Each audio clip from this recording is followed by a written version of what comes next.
Assalamualaikum warahmatullahi wabarakatuh. Perkenalkan, saya Gida Shkinovika, kelas Psikologi 4B dengan NIM 2207016046. Di sini saya akan membahas mengenai death and dying. Oke, pada pokok bahasan kali ini ada dua. Yang pertama mengenai menghadapi kematian, dan yang kedua adalah proses berduka. Langsung saja ke pembahasan yang pertama, yaitu menghadapi kematian. Nah, problematika yang harus dihadapi oleh lansia itu sangatlah khas. Mereka tidak hanya mengalami penurunan fisik, tetapi juga seringkali mengalami kegelisahan psikologis, terutama ketakutan akan kematian yang sering muncul di usia lanjut. Nah, lalu apa sih yang dimaksud dengan kematian itu?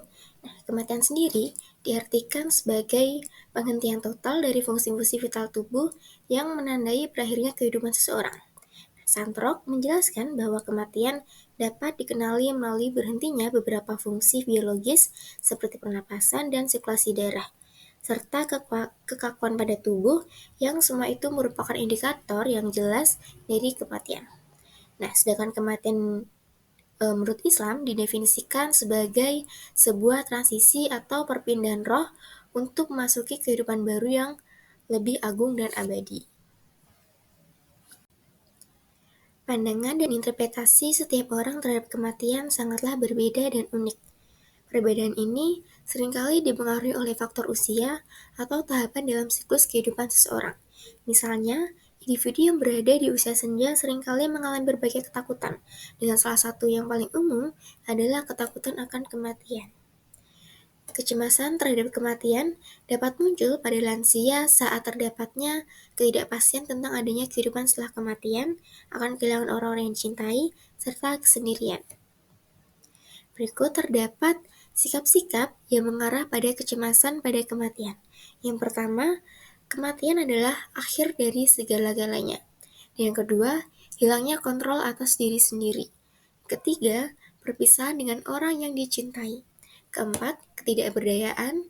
Kelima, ketakutan akan hukuman. Keenam, ketakutan atas sesuatu yang akan menimpa orang yang ditinggalkan.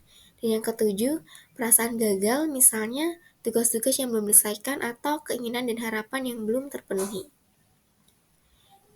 Dan rasa takut ini tuh dapat meningkatkan kecemasan di kalangan lansia, yang pada gilirannya dapat mengurangi kesiapan mereka dalam menghadapi kematian. Kesiapan ini didefinisikan sebagai kondisi menyeluruh yang memungkinkan seseorang untuk bereaksi terhadap situasi tertentu.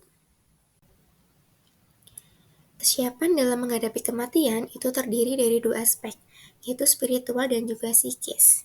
Aspek spiritual itu lebih berfokus pada kehidupan batin seperti perenungan, sehingga lebih mendekatkan diri kepada Tuhan. Sedangkan secara psikis atau emosional itu lebih memahami makna hidup dan kematian, sehingga dapat mengatasi rasa takut akan datangnya kematian serta sering mengingat dan membicarakan kematian. Lansia yang memiliki kecerdasan spiritual yang tinggi menjadikan pertemuan dengan Tuhan sebagai visi hidupnya. Lansia memiliki cara pandang terhadap hidup dengan memaknai ruang yang ditempatinya, menghargai tiap waktu yang dimiliki, dan mengisinya dengan kegiatan yang bermanfaat bagi diri sendiri, orang lain, dan juga alam. Dengan demikian, lansia yang memiliki kecerdasan spiritual yang cenderung tinggi akan mempersiapkan diri untuk menghadapi kematian, sehingga memiliki kesiapan menghadapi kematian yang tinggi pula. Lalu, seorang lansia yang mempunyai persepsi positif tentang kematian akan menerima kematian dengan lebih terbuka dan lebih tenang dalam menghadapinya. Sedangkan lansia yang memiliki persepsi negatif tentang kematian akan merasa takut dan tertekan dalam menghadapi kematian, sehingga akan lebih mudah untuk mengalami kecemasan yang tinggi, seperti selalu merasa gelisah dan khawatir, menurunnya kondisi kesehatan, dan juga kehilangan semangat hidup. Setelah seseorang menghadapi kematian, orang yang ditinggalkan akan mengalami berduka. Nah, menurut teori Kübler-Ross yang dijelaskan dalam bukunya On Grief and Grieving, menguraikan proses berduka menjadi 5 tahapan yang berbeda. Yang pertama yaitu denial atau penolakan, di mana individu menolak untuk menerima realitas kehilangan yang terjadi. Seringkali karena kenyataan tersebut terlalu menyakitkan untuk dihadapi. Kemudian tahapan yang kedua yaitu kemarahan atau anger.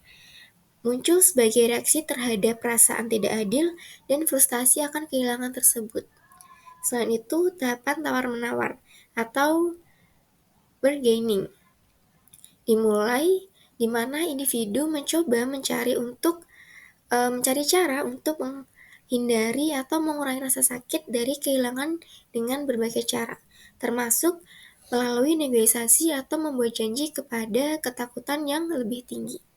Selanjutnya yaitu depresi, adalah tahapan di mana realitas kehilangan mulai tenggelam dan individu merasakan kesedihan yang mendalam dan kehilangan minat terhadap aktivitas sehari-hari. Selanjutnya adalah tahap terakhir adalah penerimaan atau acceptance, di mana individu mulai menerima kehilangan tersebut dan belajar untuk hidup dengan realitas baru ini. Dalam menghadapi kehilangan dan berduka cita, individu dapat mengalami berbagai gejala yang mempengaruhi aspek fisik, psikologi, dan juga sosial di kehidupan mereka. Yang pertama, mengenai aspek fisik.